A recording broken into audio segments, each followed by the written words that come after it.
And I can challenge you that HIV has never been isolated from a single AIDS patient. Postulate number 2, it must be able to infect another host.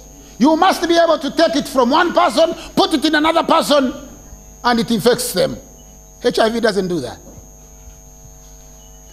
Postulate number 3, it must be grown in a petri dish under the same condition, and it multiply.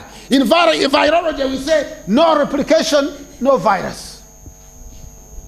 Don't you? HIV doesn't do that. Number 4, there must be a picture of the virus. You must say, Your Honor, because the virus also has rights, you must go to court and accuse it. And say, this virus caused the disease in this person, and this person is infected, and therefore I am applying for permission to kill this virus. And the virus stands up and says, Your Honor, I am completely innocent of the charges. I have not infected this person. There is no evidence. And then, in the sample, they show the picture. They say, look, we have reverse transcriptase. And this reverse transcriptase, it shows that this virus, we have isolated this virus, not only isolated the virus, but purified it. Now, is there proof of a purified HIV virus? Is it there? Who is credited for inventing or discovering the HIV virus? Lac-Montagnier. Huh? You know the Lac-Montagnier? Lac-Montagnier, you don't know? Well, the teacher will tell you about Lac-Montagnier. But, listen to this. When you go for a virus test, a rapid test, what do you test for? Do you test for a virus? Do you go in a, can you see it under electronic microscope magnified? And the laboratory technology say to you, here is what is killing you? What do they test then if you can't see a virus? Okay. You test for antibodies, isn't it? In immunization, when they inject you with a pathogen, what is that pathogen supposed to do? It is supposed to stimulate what? Production of what? Yes, it is supposed to stimulate production of antibodies. And when they see antibodies, they say you are immune, isn't it? Therefore, you will fight off disease, you are okay. Isn't that how they prove that you are immunized? They don't go further to say that those antibodies are actually going to fight the disease when it comes. That one, they have not reached that stage. But when they see in immunization antibodies, it is proof that you are immune, isn't it? So, if you are testing antibodies in HIV, why are you then saying that I am in danger when I have antibodies? Answer that. Answer it. Because it is proof that I am immune, isn't it? Isn't the presence of antibodies proof that my body is ready to fight off any pathogen that invades it? Huh? Now, when they do a rapid test and they see antibodies, how many of you have gone for a HIV test? How many? What do they write on the test? Have you seen this word? P24. Have you seen it? P24 triple antigen negative or triple antigen positive. Have you seen it? Is that not what they write, sister? P24? They just write positive and negative. But they are testing for P24. Do you know what P24 stands for? It stands for protein 24. HIV is supposed to have 9 proteins. But here they test for only one protein, protein 24, which is available in normal cells. completely normal cells. And if HIV has 9 proteins, where is the proof of the other proteins? Now, listen to this. Go and find this out. Because you are scientists. I'm talking to you as scientists. Or people who are studying science. You can be HIV positive in Uganda and negative in America. You can be negative in America, and when you cross into Canada, you become positive. And you can be positive in Canada, and definitely when you go in Australia, you become completely negative. Because in Uganda, you need just 1 protein to be present, to be called negative. In America, you need 3. In Canada, you need 2. In Australia, you need 8. So any negative, positive person in Uganda, when he goes to Australia, he loses his negative status.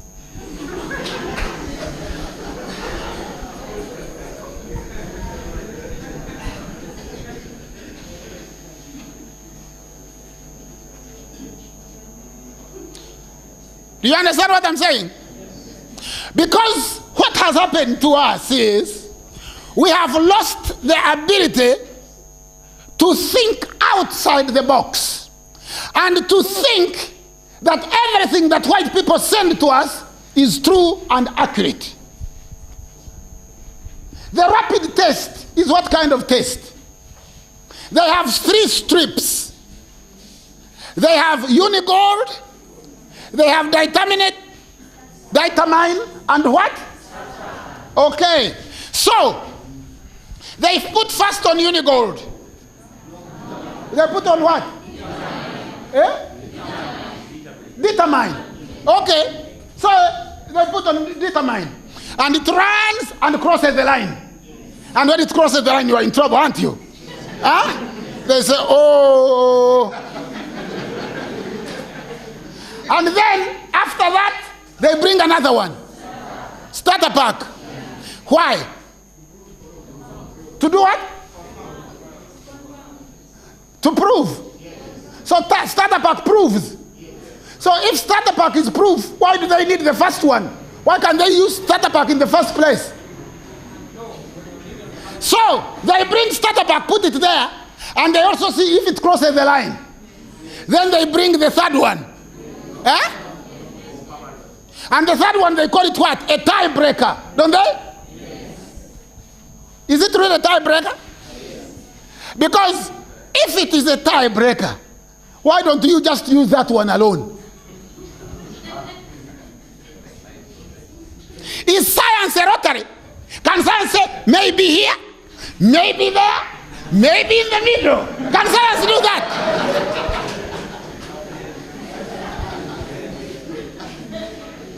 Can science be either there, or over there, or over there? No, it can't. I am here to tell you that that test, rapid test, is banned in other countries like Germany. Because it is what? They call it a complete hoax. Don't take my word for it. I want you to go and find out. Yes, go and read. Read about HIV. What was the original name for HIV? Do you know? It was called greed. Greed. Greed, as in electricity, grids. Yes. What did it stand for? It stood for gay-related immune deficiency virus syndrome. Gay-related. It affected homosexual men in America. They then go to President Reagan, the president of America, and they ask for money. When they asked for money, the Congress said, we are not going to give you money because you are gay anyway, and if God has sent you a disease to kill you, we are not going to save you. Then they go and hire a public relations company. And this public relations company says to them, unless you call it a heterosexual disease, you will not get money. Because in America it was only affecting homosexuals, hemophiliacs, and Haitians. Haitians are people from Haiti. They were refugees in America and they were into homosexuality. So in 1986 they come to a place called Bangui. Those of you who know about AIDS, you shall know about Bangui Declaration. I think it's written like this. The C is not there. Bangui. When they go to Bangui, they had a problem. They had already changed the name from greeds to AIDS. Now, they needed, however, women with the disease, children with the disease, but they were not getting them. So they came to Africa and they said, anybody in an African hospital, as long as you have loose stool, persistent cough, weight loss of 10%, and there was the third one, a fever, you will be called an AIDS patient. In that way, they could discover AIDS all over Africa. Look for Bangui Declaration. You will find it on the internet. So they went now back to America and they said, yes, in America it's only homosexuals, but in Africa it's everybody. The obsession for testing in Africa with the wrong test is because of what? Because of statistics. Because if you took black statistics out of AIDS, there would be no crisis. But don't take my word for it. There's another test. It's called the PCR. You know PCR? Parma's chain reaction. It was discovered by a scientist called Kerry. Kerry, write this name down and go and look for this man on the internet and say, we met a man called Kiurankuba. He said, Kerry Morris. 1993, Kerry Morris won the Nobel Peace Prize. Nobel Peace Prize for chemistry. For discovering what? The PCR, Parma's chain reaction.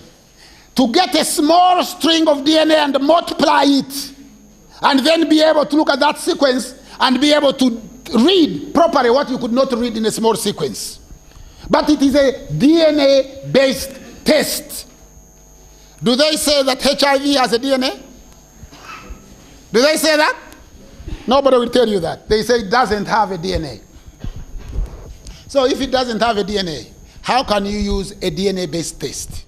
And that question is asked by that person. He calls it a scientific hoax.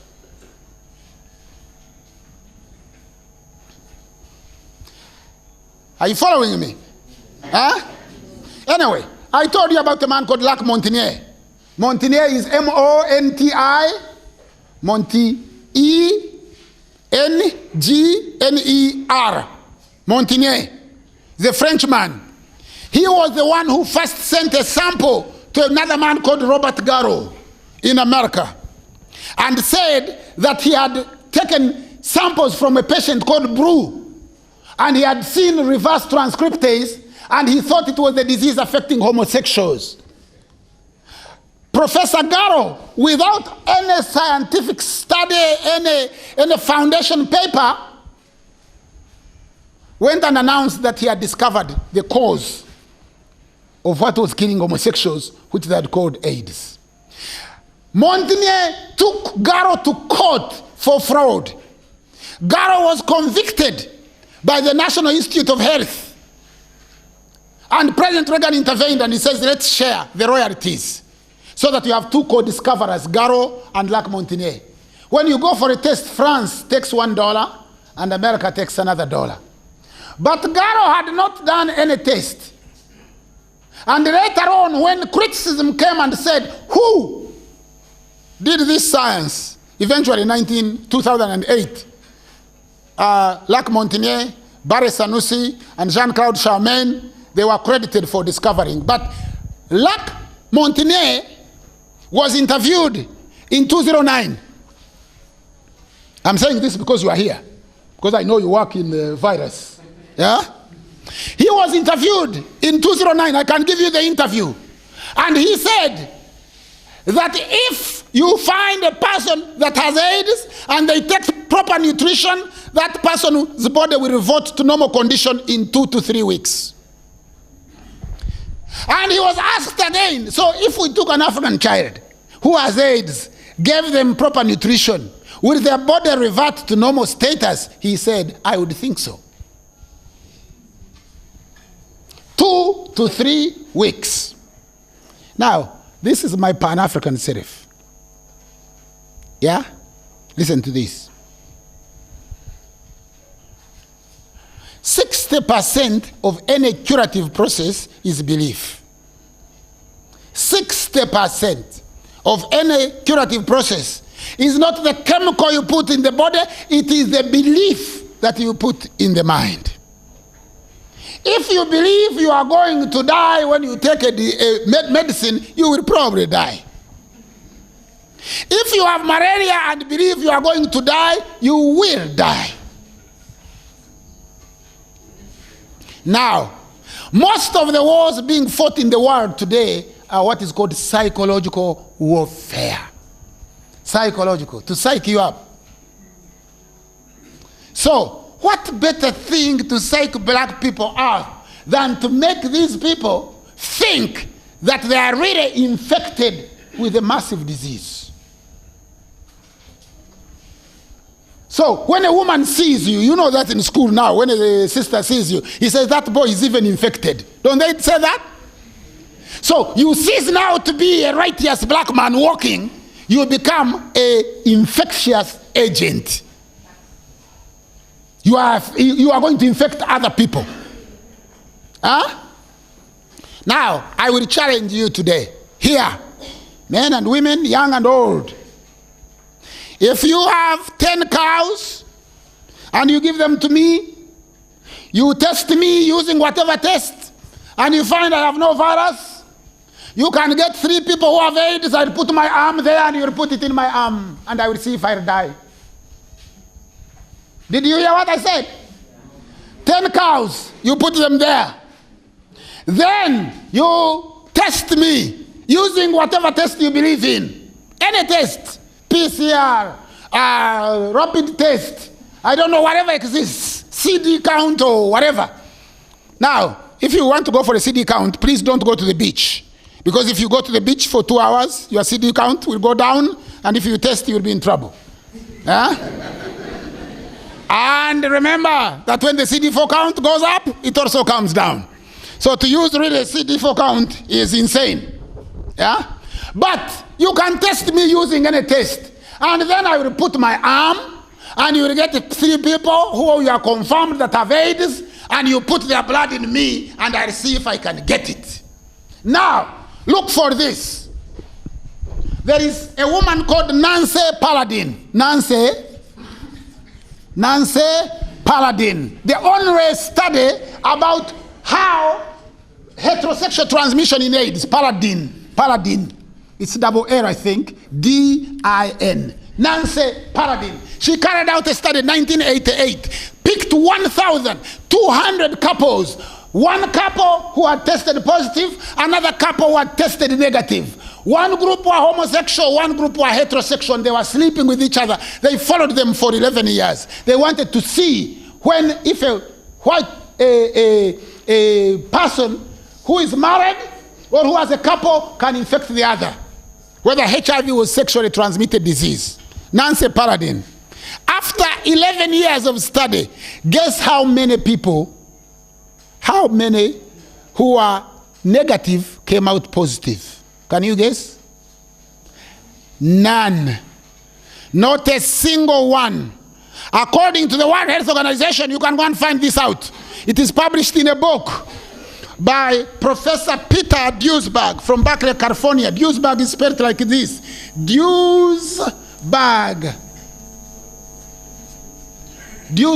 Peter Duesberg. He publishes on an internet site called Virus Myth.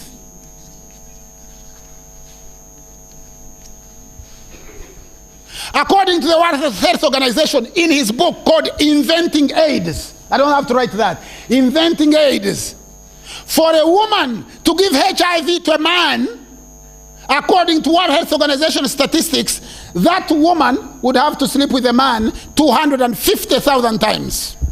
250,000 times. That's the statistics.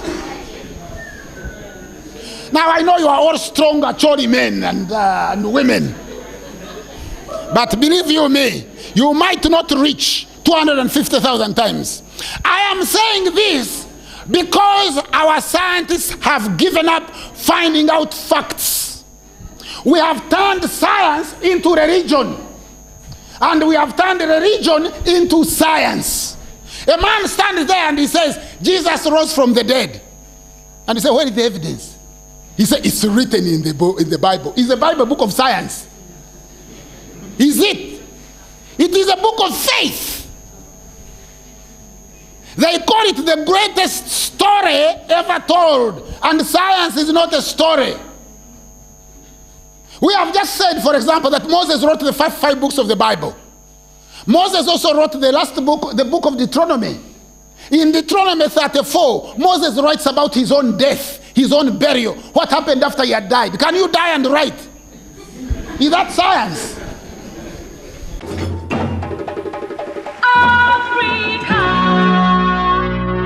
TV Africa, the right to know.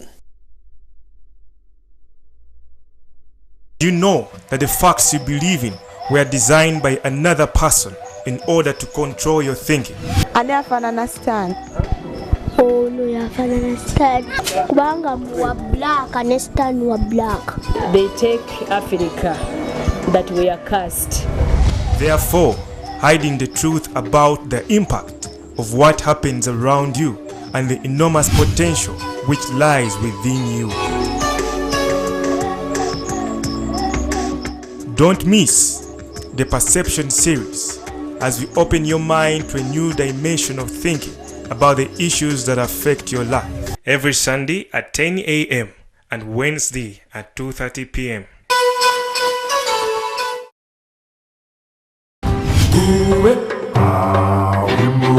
I invented Doubtful because it is more action-packed.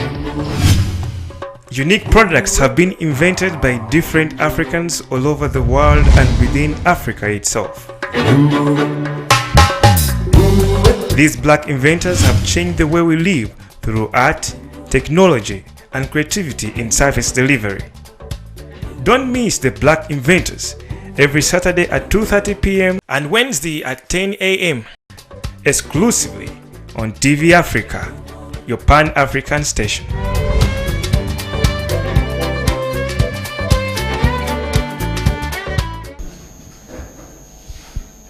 So, I am hoping that you young people, unencumbered by everything that's going on, you can really look at the science. Don't take what I have said as a gospel truth. Don't take my word. Go and find out. Find out the first question, why would antibodies, which is normally a good thing, why would you find it in my body and say that I am infected, that it is bad? And most importantly, are those antibodies specific to HIV? Does the presence of antibodies prove that they came from a virus? Does it? Does it tell you which virus? Huh? If you went and found a hook on a lake, can you tell that that hook was used to catch fish? Or if you found an engine, you found it in this room. It is an engine without carburetors, with just the engine block. Can you tell what car it is? Is it a Toyota? Is it a plane? Is it a motorcycle? Is it a Audi? What is it?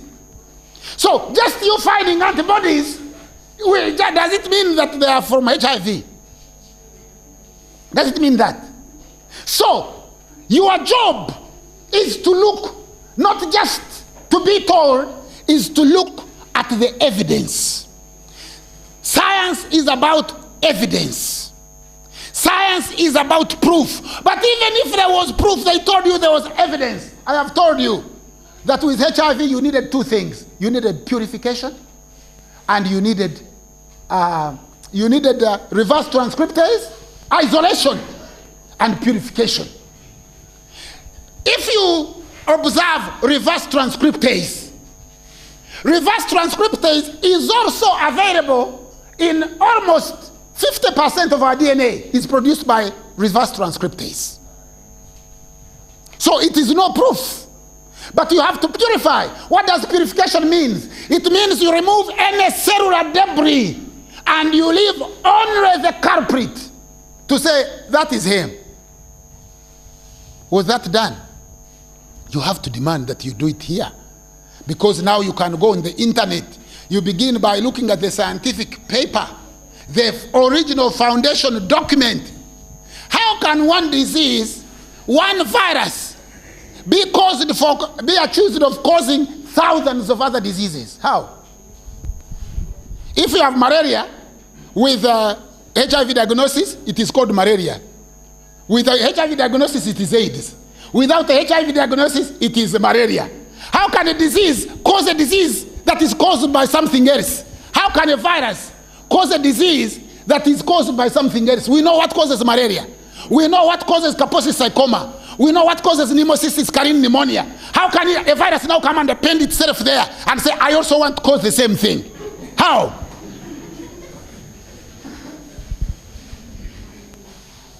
How?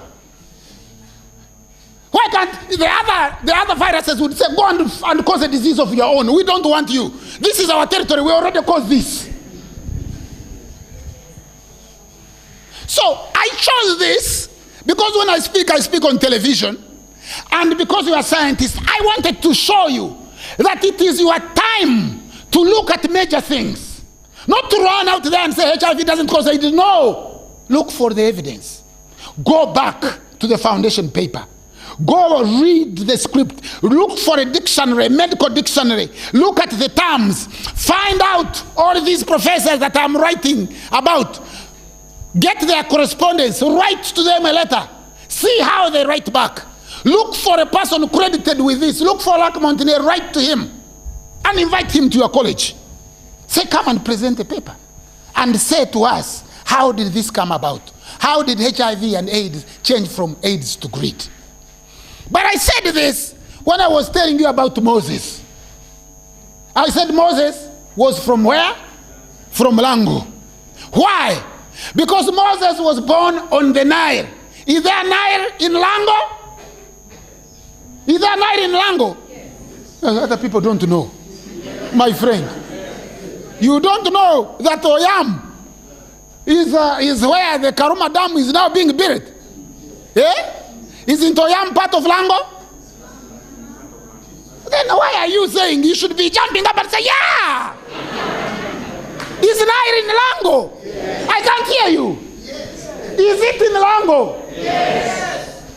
So, if I say Moses was a Langi because he was born on the Nile, and the Nile is in Lango, would I be wrong? No. I wouldn't be wrong. What if I added that Moses was discovered in a basket of papyrus? Do you make baskets out of papyrus in Lango, or did you used to make baskets out of papyrus? Did you? You know, the young people don't know. They are looking at me like this.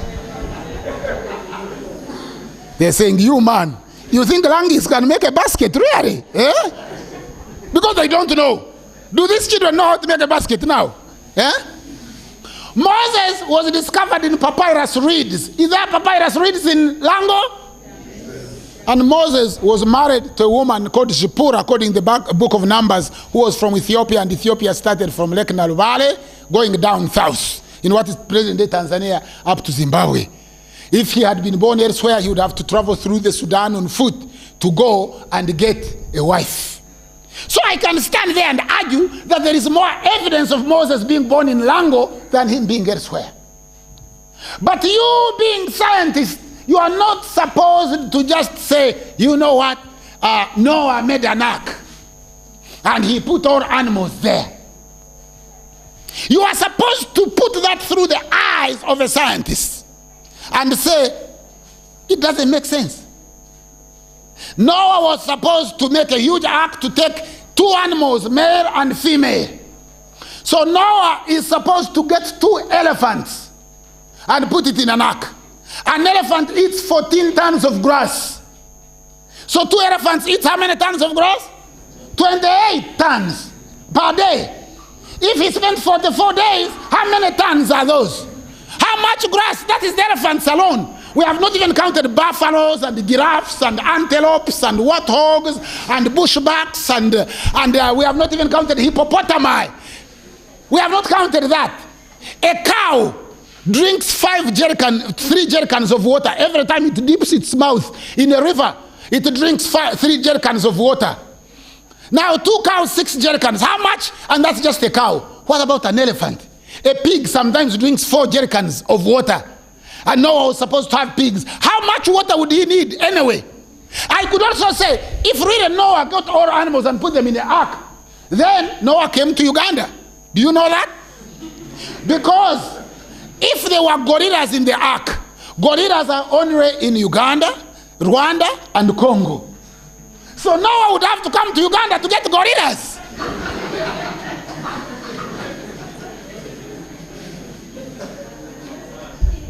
There is an animal called a llama. It is only found in South America. So Noah went to South America to get a llama. A male and female, carry it on his old back and bring it to the ark. And then a whale. A whale lives in water. Whales can go up to 3,000 kilograms. Noah needed 2, then he needed to put water in an ark. So he needed 2 gazelles, 2 bushbacks, 2 water rats, 2 cobras, 2 giraffes, 2 rhinos, 2 cows, 2 goats, 2 rabbits. Can you believe that?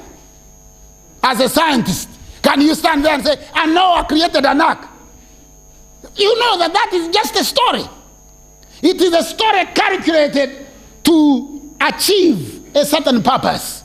But it is not a story you can tell a scientist. But let me tell you something else. Africa is the only place where you find an electric engineer who sleeps in darkness. Complete darkness. You say, Engineer Okello. He says, just wait, I put on a candle. As you say, didn't you study light? He said, yeah, I studied light. I'm an electric engineer. I have a certificate from Makerere University. Hey, oh, so you studied light? Yes. But we are in darkness, Engineer Okello. Well, I don't have a job. Is that not what he says? All of you came here for what? To study and do what? And get a what? Job. To study and get a job. Who will give you the job? Because the one who gives you a job also studied to get a job. So who will eventually give a job? If she studied to get a job, and she wants it from me, and I also studied to get a job, so eventually who will give you a job? In science, who will? Will anybody give you a job? There is no job. And it is silly of you to come to school to look for a job. Number one, educational system is messed up. It is a lie. It's a hoax. It sells air and belief. It is like selling heaven. At one time, the Catholic Church sold heaven. They dissected the sky. In the 15th century, they said, if you want to sit near God, you can pay money, and they give you a certificate of indulgence. And you will, when you die, they will bury you with it. When you get to heaven, you will show it, and then you will sit near God.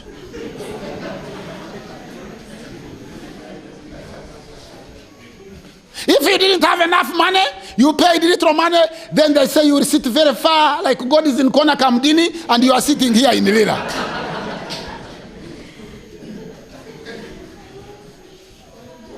It is the same thing as education. Education promises you the entire earth. It says when you go to school, after you have sold your goats, and sold half of your land, and borrowed money from microfinance institutions, and spend your time hiding away from money lenders and or court brokers, that eventually your daughter will get a certificate. Then he will hold a party, and after holding a party, he will get in the highway of jobs, and he will get a good job, and he will restore everything that you have said, even adjusting to inflation and interest rates. That's what education tells you. And they point to this man and they say, look, he went to school. He's a well-educated. Look at this professor. Look at that person. Oh, they all studied. And you know how we know they studied? Because they are not in the village. They live in Kampala. They come home on Christmas. And when they come on Christmas, they live in a hotel, like Pauline Hotel. Because the village is too crude, too rough for them. You know, people will be smelling after sweating and digging food. So they don't bring their children, you know, in very fancy clothes. holding their hands to show them to their grandfather, and they take a picture with the grandfather on a smartphone or a tablet, and then they will show the grandfather, and the grandfather will say, oh, really, this is wonderful. My son completely went to school. And afterwards, after they have eaten his grandfather's only remaining goat, and even the chicken, and ask the grandfather to give them some cassava and some millet to take to Kampala because they have come with no food, and where they live they don't have enough, then they will wave goodbye, and grandfather will say, my children really went to school. My children, really wonderful, went to school. They have lied to you. They have hoodwinked you. They have bamboozled you. They have cajoled you. They have cheated you. They are telling you almost everything is falsehood. It is a falsehood because the most richest people in Lila and Gulu and Kampala and Mbarara and Kabare didn't go to school. In fact, in Kampala we have a university called KIU. You know KIU? The man who set it up doesn't have a degree, but he will give you a degree if you pay all the money. As long as you have paid the fees, he will give you any degree that you want. All the richest people in Kampala that you hear, Mulwana, Sebalamu, Chirumira, Sebagala, none of them went to school. They marry people who have gone to school so they can help them on signing on the checks or whatever. But no, they did not go to school. And no, in your village, that those who educated their children and sent them to Kampala, if you work for government and you are rich, then you store from government. Because government doesn't give you enough salary even to pay rent and pay transport. It doesn't. So you are stuck. All you have managed to do is bankrupt your parents. And the parents now believe in school as a religion. Complete religion. Even if you leave him without, I remember my mother, she would accompany me. After my father had given me very little school fees, he would accompany me, and when she was saying bye-bye, she would sneak some little money that she had remaining and she would give it to me. Fortunately, when I got to age 12, they chased me from the school where I was, which was a Catholic seminary. I was in a Catholic seminary. They chased me out of there because I told them that I didn't think that it was a good idea for God to kill the firstborn children of the Egyptians, that instead he should have killed the Pharaoh and the Egyptian and the children live. And also the priests owed me a lot of money because I'd sold waraji to them. You know waraji? What do they call it here? Rira. Yeah, it's called waraji. Yeah. I used to make waraji out of bananas and I would take it to school. So I would sell it to priests. Now when they owed me a lot of money, they said, why can't we just chase him away and we don't have to pay? So that's what they did. So from that time I started paying my own fees, dropping out and whatever, because I believed that real education was something. When I finished my PhD, I took my university to court for miseducating me and for lying to me. Because here I was with all these degrees, my children couldn't inherit them. I couldn't sit on them and I sleep on them. They were just paper on the wall. So when you go in my house, I don't even know where my degrees are. I don't have a degree whatever on the wall. Because the person is trying to prove to you that he achieved something. And that is not achievement. A degree is not achievement. A certificate is not achievement. Your achievement will be if you contribute, you give the society something that they don't have. Something new. When you enter somebody's home and you say certificate on the wall, all they are trying to do is to intimidate you. Because they have nothing else to show for it. They are saying, you know what, I went for a degree. Now they are saying even a degree is not enough. That you need a master's degree. Of course, in psychology, if you need a master, then you're a slave. Yeah. If you have a master's degree, then you are confirmed as a slave because the master gives you a degree. Then when you have a master's degree, they say, no, this is for people who have a PhD. You know why? Because there are not enough in the jobs. What do you study in school? Most people study to sit. From primary to 20 years, what are you doing? Sitting, eating, drinking, and sleeping. Sitting, eating, drinking, and sleeping. Sleep and eat, sleep and play, sometimes sleep and sing. That's all you have done. When you go home during holidays, you are not saying, I have been away from helping my parents to produce food. Let me work hard. No, you say, we have homework. So you hide yourself somewhere under a tree and get a book and sleep because you are revising. That's all you do for 20 years, and then add another 2 years, and another 2 years, and after that, then people say, now work. Work how? All you learn to do is sit. When you go to Kampala and they say, go and see Kisumu Makanisi, you say, where does he sit? You don't say, where does he produce? No, because he doesn't produce. To a person who sits on a table to stamp a piece of paper, or put a signature, is that producing? In the evening, he wants to eat. Eat more than you who has produced. Most of you who are in the villages producing food, and you have children in Kampala, don't you send food to Kampala? To your children?